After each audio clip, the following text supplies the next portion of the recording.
Hey everybody, Josh here with a look at another Star Wars toy. And today we're going to do a toy unboxing. Today we're going to unbox the Stormtrooper from Black Series 6-inch line. So let's go over to the toy studio and get into this guy. Come on. Alright guys, here we are today in my toy studio with an Imperial Stormtrooper from the 6-inch Black Series line. And we are going to unbox this guy today. I'm pretty excited about this. Of course, everybody loves Stormtroopers. So let's take a look at the packaging first before we get that far. And if you're familiar with the Black Series, you know most of them are numbered. And this is number 48 in the set. And on the back here, you got a little picture of the Stormtrooper, and it's more of a shaded drawing and a quick description. I'm going to go ahead and read that to you guys. Stormtroopers are elite shock troops, fanatically loyal to the Empire and impossible to sway from their Imperial cause. They wear imposing white armor, which offers a wide range of survival equipment and temperature controls to allow the soldier to survive in almost any environment. All right. I'm ready. How about you guys? Let's open this thing. I'm dying to see this guy up close. And already I am seeing things that make me happy. For example, 2 blasters. And I always appreciate the extra accessories when they put them in there. So you have a blaster rifle. And of course, come on there, guy. The E11. Traditional weapon from most of the films. Alright.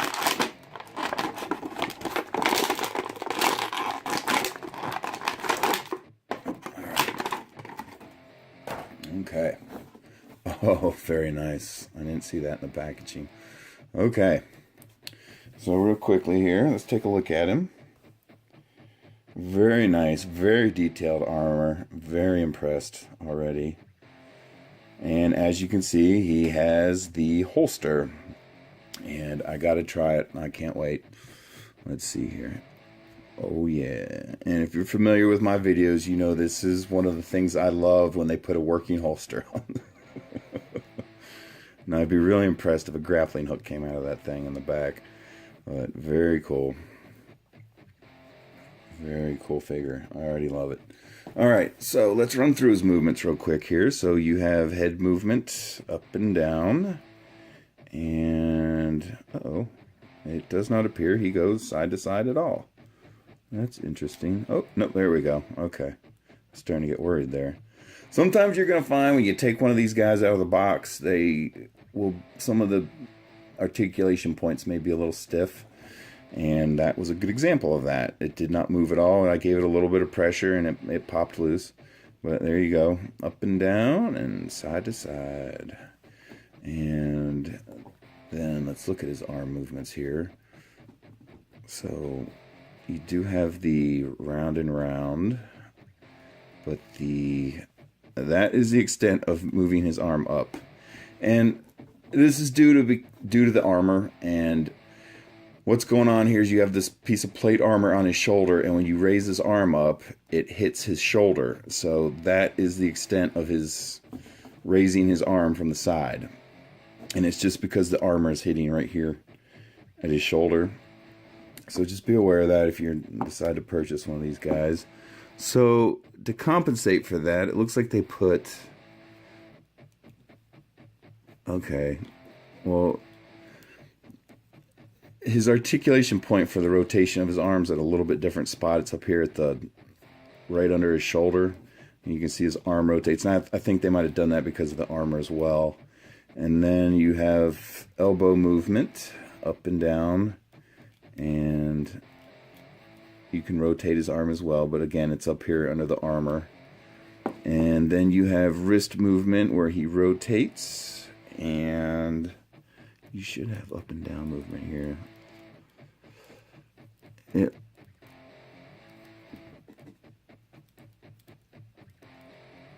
It looks like his hand should go up and down, but it's not really wanting to do it here. Maybe I have a defect.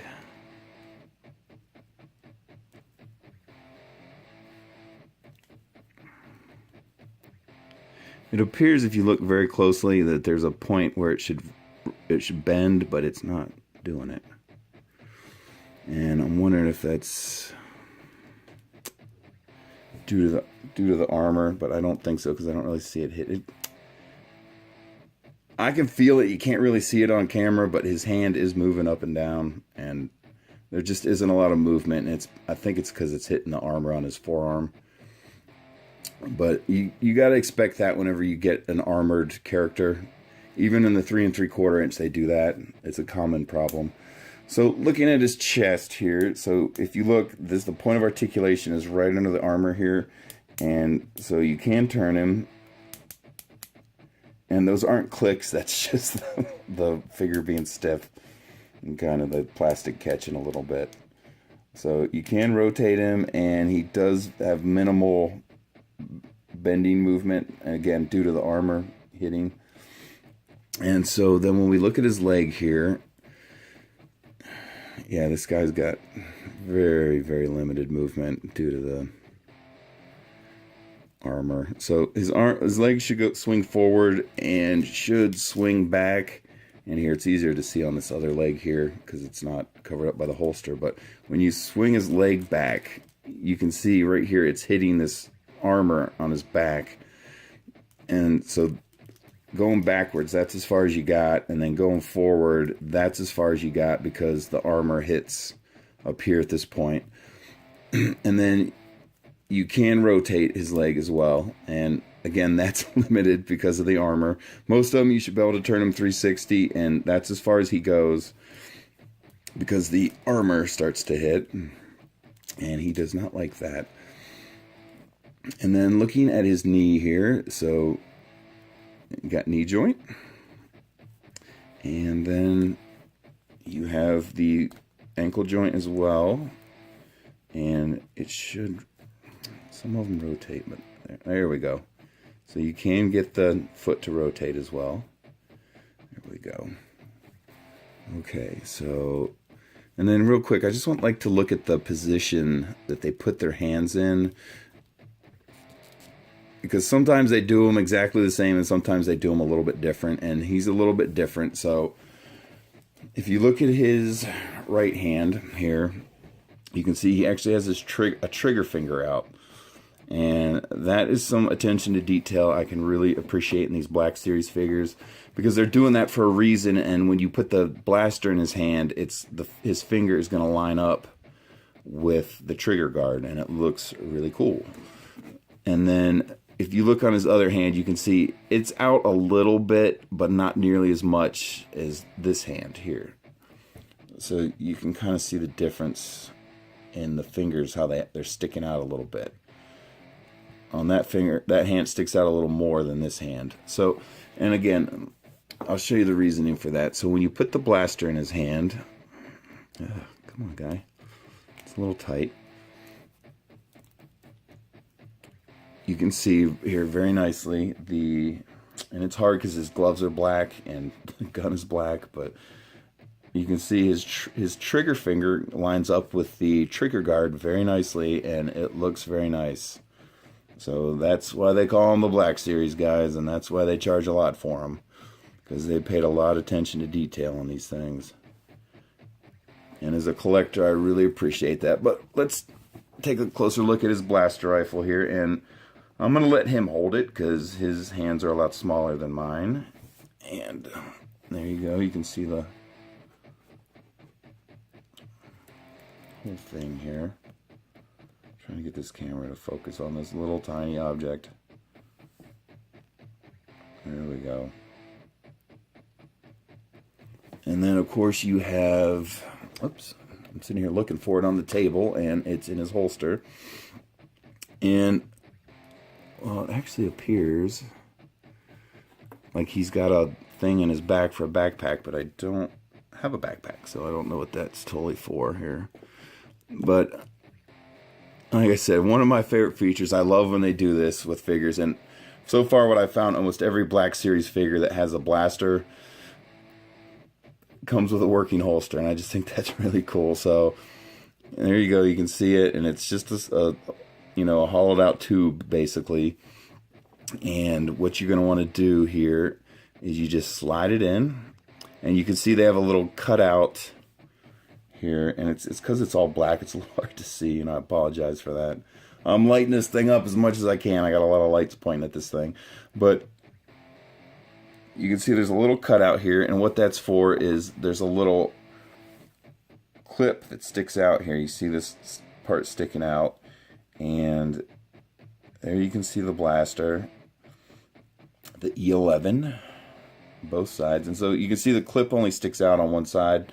So that tells you when you put it in the holster, you want the clip sticking out, and it just slides right in there, and it stays in there very well. It's not going to fall out on you. Very, very nice. And let's see how he holds it here.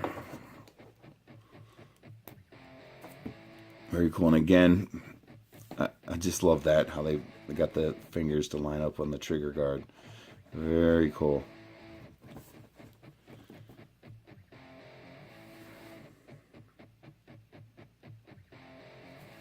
Oh, there you go. If you get the glare of the light, you can see it a little bit better.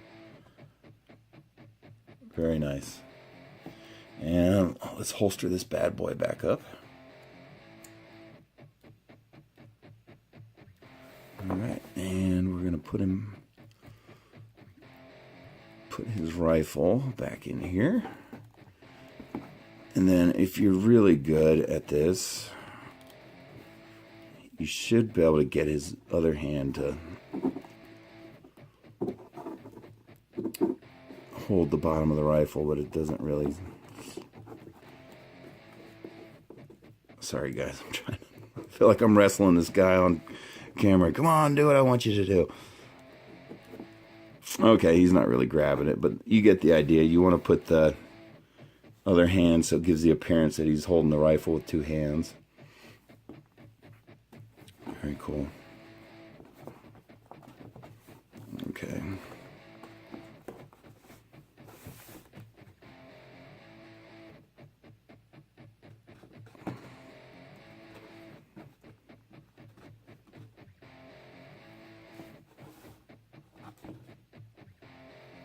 Alright, and there he is, guys, from the 6-inch Black Series line.